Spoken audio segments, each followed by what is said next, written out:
p.m., O yan. Colonel Grijaldo enters the holding room. At 7:17:59 p.m., Attorney Emericio Quilang enters. At 7:18:11 p.m., Attorney Rotsiv Comigat enters. At 7:19 p.m., Congressman Dan Fernandez enters. At 7:20:35 p.m., Congressman Benny Abante enters. At 7:35:35 p.m., Congressman Dan Fernandez and Benny Abante leave the holding room. At 7:36:14 p.m., Colonel Grijaldo exits with Attorney Quilang and Attorney Comigat. Ito ang second supplemental affidavit ni Colonel Garba. Sabihin mong alam mo ang reward system, i-confirm mo lang. Would this be true, Honorable Fernandez? Po ganyan ang pagkakasabi ko. Kong Abante asked me how many years do I still have with the PNP. I answered I still have 4 years before retirement. Then he made the remark, pwede ka pang maging general. Mr. Chair, I cannot recall, no? Pero kung yan man, nasabi ko, ako ba'y, meron ba akong karapatan na i-promote siya? Sapagkat sinabi niya ron gusto ko siyang ipapromote. Anong karapatan ko para i-promote siya? Para lang siya magsabi ng gusto kong sabihin niya. Totohanan lang, nasa mukha ba namin na magko-coerce? Nasa mukha niya. Sa mukha. Nasa mukha ba ni Congressman Fernandez na mag-coerce? Ako, nasa mukha ko ba mag-coerce? Tignan niyo nga po yung mukha niya. O, compare po sa mukha namin. Tama ba yung state mo? I felt that they wanted to convince me to do what they wanted me to do. I stand by my statement, Your Honor. Sagutin mo yung tanong ko.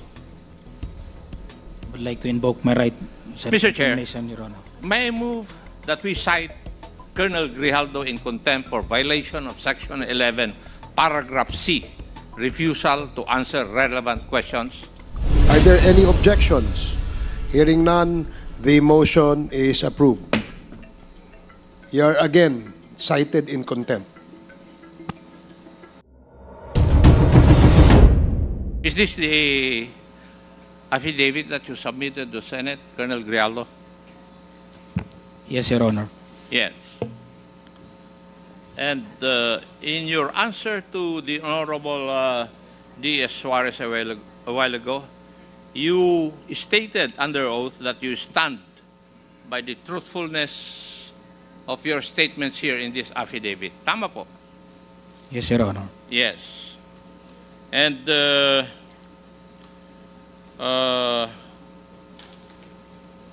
you have imputed certain inappropriate actions on our two colleagues, the Honorable Abante and the Honorable Fernandez. Tama po ba? Your Honor, I will stand by my statement in the Senate under oath, That is and I not would an like to invoke my appropriate- right to self-incrimination, Your That Honor. is not an appropriate answer to my question. Ang tinatanong ko po is, dito sa mga statements mo na ito, you have imputed inappropriate actions by the Honorable Abante and the Honorable Fernandez. Would that be correct? Yes or no? Your Honor, I stand by my statement given at the Senate under oath, Your Honor, and I'll invoke my right for self-incrimination, Your Honor. Okay. May I ask the Honorable Abante and the Honorable Fernandez? Ngayon ako makaganti, Mr. Chairman. And if I may, let me remind the two congressmen that you are under oath. In the statement or sworn statement of Colonel Grijaldo,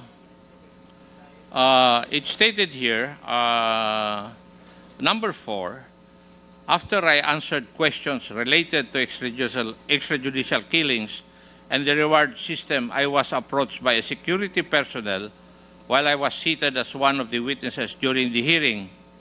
The said person told me that I was being summoned by Congressman Dan Fernandez. The Honorable Fernandez, do you agree to this statement? Yes, Your Honor. Okay.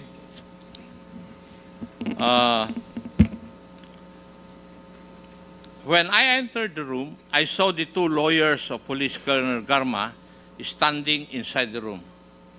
Two lawyers of Colonel Garma standing inside the room. One of the lawyers approached me, then asked me what we were going to talk about. I said that I do not know. May I ask the Honorable Abante and Fernandez if there were really the presence of the two lawyers of Colonel Garma were present? Yes, Chairman Acop, yes. The Honorable Abante, do you agree with Honorable Fernandez? He's talking to somebody, Mr. Chairman. Maybe you can cite him in contempt. Chairman Abante, you're being asked. Chairman Abante, you're being asked by Chairman Acop to confirm the statement. Do you agree with the statement of Colonel Grijaldo that there were two lawyers of Attorney Garma present when you talked with Colonel Grijaldo in a room? Yes, yes, Your Honor. There were two lawyers present. Thank you, Your Honor. According to the affidavit of Colonel Grijaldo, the Honorable Fernandez asked Colonel Grijaldo to sit beside him, and you entered the room and sat on the far end chair on the right. And one of the lawyers of Colonel Garma stood near the back of Colonel Grijaldo. Would that be correct? Ako yung unang dumating, Mr. Chairman. If I remember it right, nung dumating po ako, nakaupo na po siya. Okay. So, nakaupo na siya. Yes, Your Honor. Okay. The Honorable Abante? Yes, it was a small room, no? Doon lang sa corner na yan. And so, malapit din kami sa isa. We're just near to each other.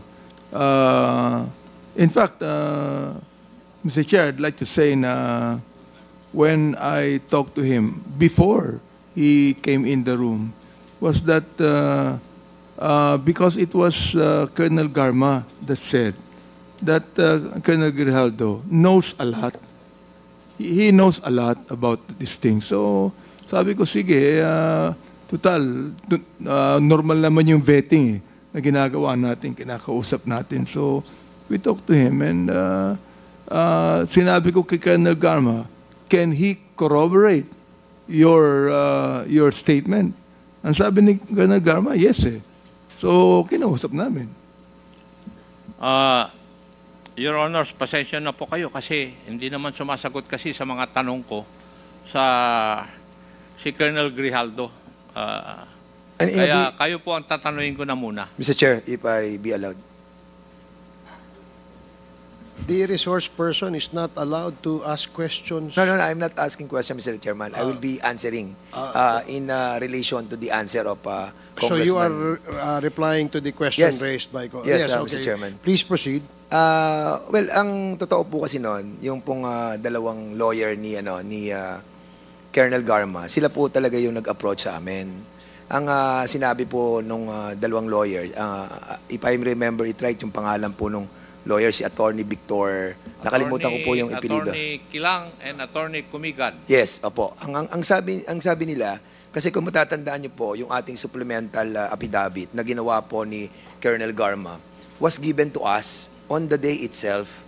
And then, nung binabasa po natin, sabi natin, sino magko-corroborate nito? Sino magbe-betting ito?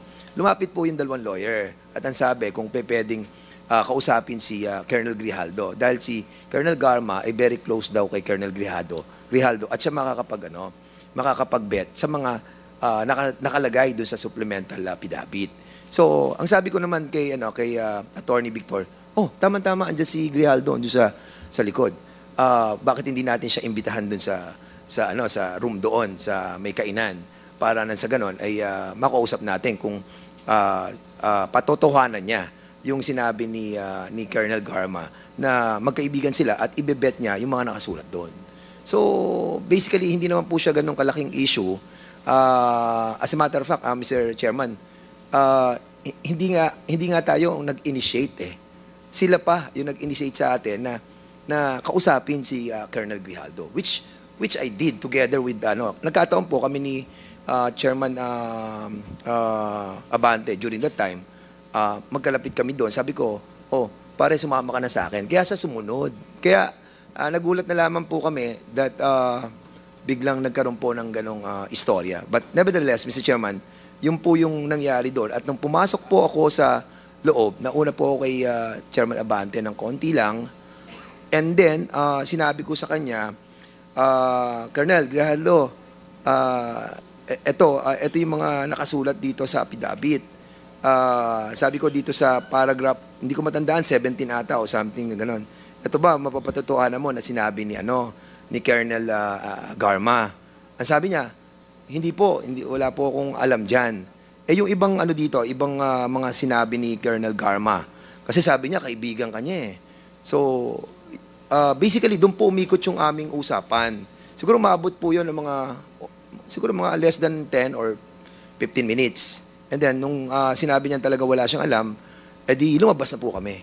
And the CCTV can prove na talagang hindi po kami nagtagal sa loob. At the same time po, pag tinignan niyo po yung kwarto dyan, kahit puntahan po natin lahat, napakaliit po ng kwarto. At sa labas po ng kwarto, marami pong mga tao nandun. So kung nagkaroon po ng coercion, nagkaroon po ng harassment, nagkaroon po ng forceful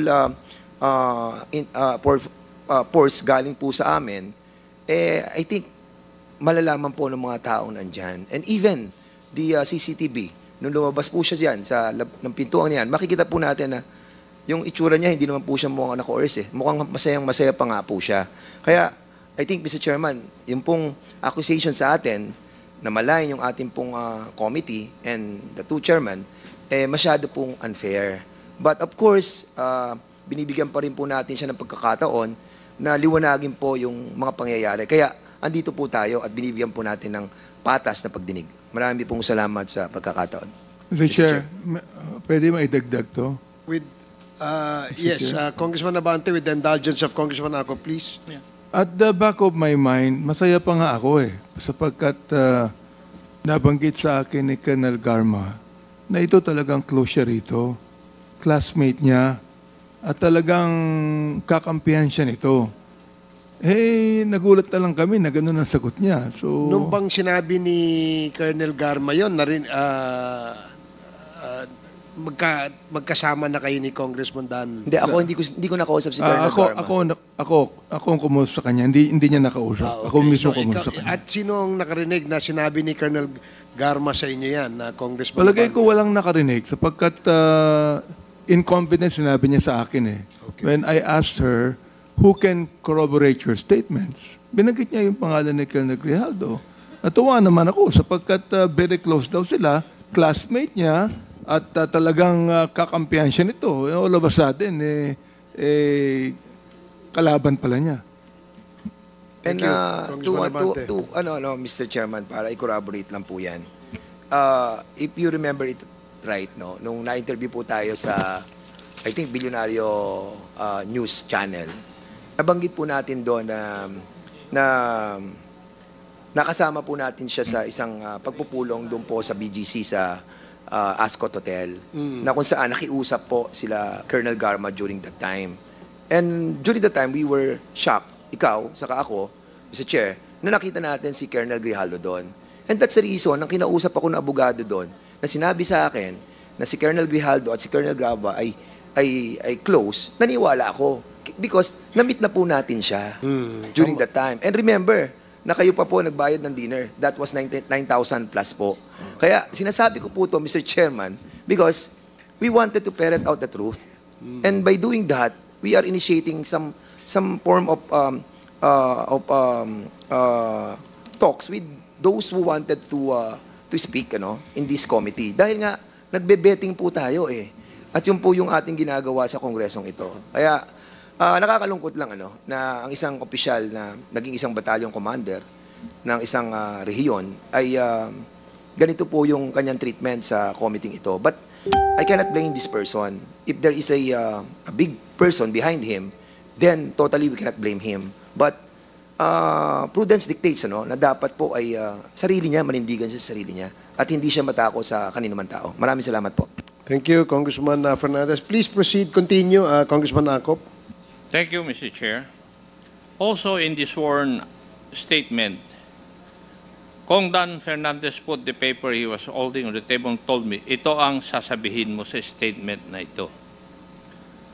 While pointing to a paragraph on the paper, ito ang second supplemental affidavit ni Colonel Garba. Sabihin mong alam mo ang reward system, i-confirm mo lang. Would this be true, Honorable Fernandez? Po ganyan ang pagkakasabi ko. A while ago, I was testifying in this honorable committee that itinuro ko po, yan, Colonel Grijaldo, ito. Yan, mapapatotohanan mo ba na totoo itong sinabi ni Colonel Garma? Sabi niya, hindi ho, wala ho. Right away. Actually, parang hindi pa nga niya nababasa, parang umihindi na po siya. So, inilipat ko sa kabila. Sabi ko, itong mga ibang nandito, yan, hindi po yan kasi andun po ako sa Davao noong 2000, wala pa ho ako dyan during that time. So, yun lang po yung mga sitwasyon na nasabi ko sa kanya about dun sa supplemental affidavit. Actually, Mr. Chairman, sa una pa lang nararamdaman ko na hindi niya po i-confirm yung mga sinabi ni Colonel Garma. Actually, hindi ko na pinursu. Basically po, yung usapan, parang naging light na lang po yung moment ng usapan. At magmamanifest po yun, yung light moment na usapan namin. Because nung lumabas po siya, masaya siya. And we can even show yung CCTV na hawak po natin ngayon, na makikita natin that wala po sa facial expression niya na he was harassed. Comsec? Yung sinasabi ni Honorable Fernandez na video clip,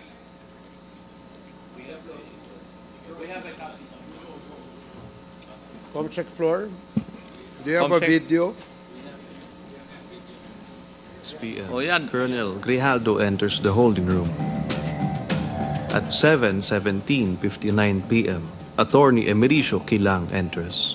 At 7:18:11 p.m., Attorney Rotsiv Comigat enters. At 7:19 p.m., Congressman Dan Fernandez enters. At 7:20:35 p.m., Congressman Benny Abante enters. At 7:35:35 p.m., Congressman Dan Fernandez and Benny Abante leave the holding room. At 7:36:14 p.m., Colonel Grijaldo exits with Attorney Kilang and Attorney Comigat. At 7:36:25 p.m., Colonel Grijaldo, all smiles, is seen conversing with Jimmy Fortaleza. I wished it. Sinungaling yan. thank you, Comsec. Yun pong kay Honorable Abante naman, paragraph 14 of the affidavit. Kong Abante asked me how many years do I still have with the PNP. I answered I still have 4 years before retirement. Then he made the remark, pwede ka pang maging general. I humbly responded to him, masaya na ako sa ranggo ko, sir. Pagkatapos nito, uuwi na lang ako at magtatanim na lang ako ng kamote sa amin. Mr. Chair, I cannot recall, no? Pero kung yan man, nasabi ko, ako ba'y, meron ba akong karapatan na i-promote siya? Sapagkat sinabi niya ron, gusto ko siyang ipapromote. Anong karapatan ko para i-promote siya? Para lang siya magsabi ng gusto kong sabihin niya. Masyado namang akusasyon yan na kahit kailan, hindi ko ginawa kahit kanino. Thank you, Honorable Abante. Paragraph 15. The cordial conversation between us continued. So, walang animosity. Would you agree with that, Your Honors? Na cordial yung conversation niyo? Well, actually, Mr. Chairman, di mo pa binabanggit yan. Kanina sinabi ko nga, after na tinanong na namin yung mga ilang provision dun sa paragraph niya, na alam ko na hindi naman tayo makakakuha ng magandang resulta dun sa confirmation ng betting, sabi ko nga, naging light na lang yung usapan. Hindi ko na alam kung ano yung mga napag-usapan. At, but after that, umalis na ako. Tapos, sumunod na si Congressman Benny. Pero dinagdag niya. Sa kanya. Mr. Chair, tama ho. Tama yung sinabi ni Chairman Dan na very cordial, very light ang usapan namin. Para nabibiroan pa kami dun . Nabanggit niya na siya magtatanim na ng kamote. Hindi ba biro yun? Yung ba totoo ba yun na magtatanim talaga siya ng kamote pagkatapos na mag-retire? Saka, in all due respect, Mr. Chair, if I may, Mr. Chair, may I be allowed to speak? Kasi, alam niyo po, napakasama naman po ng magiging action namin if we have done something like that without the prior approval of the members of the the chairman of the Quadcom. Never na ginawa po ng bawat isa sa atin yan na meron po tayong gagawing betting ay hindi nalalaman po ng ating pong mga kasamahan. And yung pong most especially kung yung pong coercion at harassment na kung gagawin po namin ay mapuput into jeopardy lahat ng ginawa po ng Quadcom. And hindi naman po kami ganun ka-bobo para gawin yung bagay na yon na alam namin na magkakaroon ng bad repercussion kung sakali na hindi mag-a-agree po si Colonel Grijaldo. And well, ako kasi medyo basically nasaktan po ako doon kasi nga I was expecting that Colonel Garma through sa mga lawyers niya na binanggit na hindi, si Colonel Grijaldo was my parang kasakasamahan na niya before and they were very close.